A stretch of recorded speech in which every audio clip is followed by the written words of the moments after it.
Olá, meus caríssimos irmãos de fé, vamos dar continuidade aos nossos vídeos sobre o YouCat, as perguntas do YouCat, e hoje nós continuamos com a pergunta de número 106. A pergunta é a seguinte: existem provas da ressurreição de Jesus? Jesus Cristo ressuscitou, se fala muito disso, mas existem provas sobre isso? O que diz o catecismo?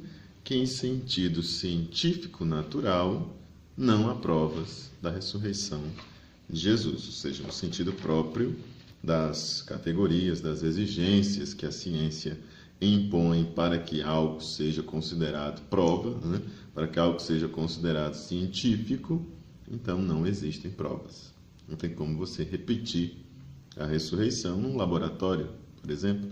Não tem como você provar por A mais B que ali está um fato que diz Jesus Cristo ressuscitou.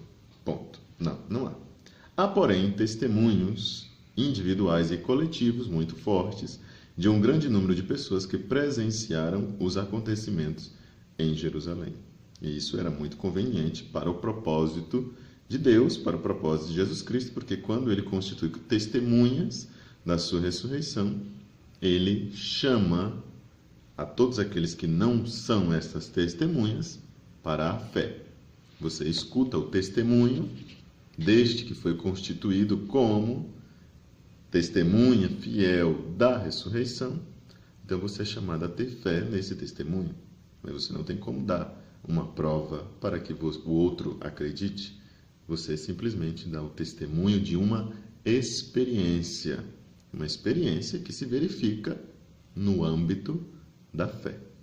E aí, se esse não fosse o propósito de Jesus Cristo, se esse não fosse o propósito de Deus, Jesus Cristo teria aparecido para Pôncio Pilatos, Jesus Cristo teria aparecido para Herodes, Jesus Cristo teria aparecido para Caifás, para Anás, para os chefes, para aqueles soldados que o açoitaram, enfim, ele teria aparecido para aqueles que era conveniente ele aparecer.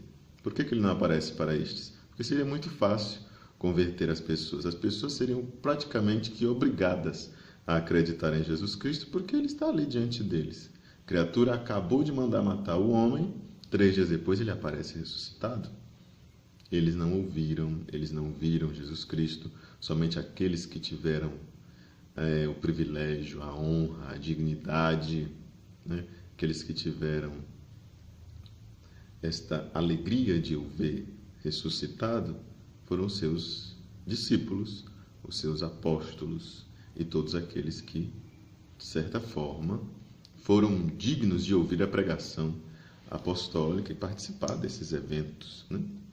Os outros, os chefes, os governantes, o imperador, nenhum deles teve esse privilégio.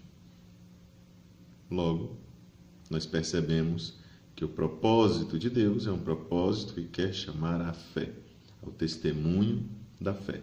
Essas são as palavras de Bento XVI, que eu acredito que já comentei aqui, mas vale a pena repetir, né? O acontecimento, diz o Papa Bento XVI, no ano de 2006, ele disse: o acontecimento da morte e ressurreição de Cristo é o coração do cristianismo, o ponto central e fundamental da nossa fé. O poderoso impulso da nossa certeza, o vento forte que afugenta toda a angústia e incerteza, a dúvida e o calculismo humano. Este é o principal evento, e um evento que se baseia em testemunhos e não em provas verificáveis, né? É totalmente submetido à categoria da fé. Só a fé sua, minha, a nossa fé comunitária, a nossa fé pessoal é que vai nos dizer se nós acreditamos ou não naquilo que nós ouvimos dos nossos pais, que eles ouviram também dos seus antepassados, porque está na Sagrada Escritura, e essa Sagrada Escritura vem a partir do testemunho dos apóstolos, que são essas testemunhas, né? Então, não há provas, mas há motivos para se crer pela fé. E o catecismo ainda continua mais. O mais antigo testemunho escrito da ressurreição é uma carta que São Paulo escreveu aos Coríntios cerca de 20 anos após a morte de Jesus. Transmiti-vos, em primeiro lugar, o que eu mesmo recebi. Cristo morreu pelos nossos pecados, segundo as Escrituras. Foi sepultado e ressuscitou ao terceiro dia, segundo as Escrituras, e apareceu a Pedro e depois aos 12. Em seguida, apareceu a mais de 500 irmãos de uma só vez, dos quais a maior parte ainda vive, enquanto alguns já faleceram. Isso está em 1 Coríntios, capítulo 15, do versículo 3 ao versículo 6. Então, um exemplo de um testemunho desta ressurreição. E um testemunho de alguém que, antes de escrever esta carta, era famoso por ser o perseguidor dos cristãos, por ser fiel ao seu judaísmo e por ser totalmente contrário a esse movimento daqueles que seguiam a Jesus Cristo. Então você questiona como este homem, Paulo de Tarso, ou Saulo de Tarso, como nós queiramos o denominar, como ele conseguiu passar do judaísmo para o cristianismo num percurso aí de tempo relativamente breve, né? E se transformar num dos maiores evangelizadores. Algo aconteceu, né? Algo aconteceu na sua vida que não, ao meu modo de ver, não pode ser resumida simplesmente a uma conveniência, porque definitivamente não era conveniente para Paulo ser cristão. Se Paulo tivesse juízo, ele nunca teria acreditado em Jesus Cristo. Mas é a loucura da cruz que confunde os sábios, né? E ele explica exatamente isso nessa carta, um pouco antes, um pouco depois, agora eu não me recordo, mas na carta aos Coríntios, ele fala claramente de como ele se deixou conquistar por Cristo e por este evento da cruz, que é o próprio Evangelho, que ele anuncia. Quando São Paulo fala que anuncia um Evangelho, ele anuncia exatamente Jesus Cristo morto, crucificado e depois ressuscitado. Bom, São Paulo refere aqui uma tradição viva que ele encontrou na comunidade primitiva, ou seja, ele se refere a essa tradição que ele já encontrou na comunidade, quando ele próprio se tornou cristão, 2 ou 3 anos depois da morte e da ressurreição de Jesus, devido ao seu próprio encontro transformador com o Senhor ressuscitado. Paulo teve uma experiência. Por isso, ele também, a exemplo dos outros apóstolos, ele se transforma em testemunha. Os discípulos compreenderam o fato do túmulo vazio, outro testemunho, né? Como a primeira indicação real da ressurreição.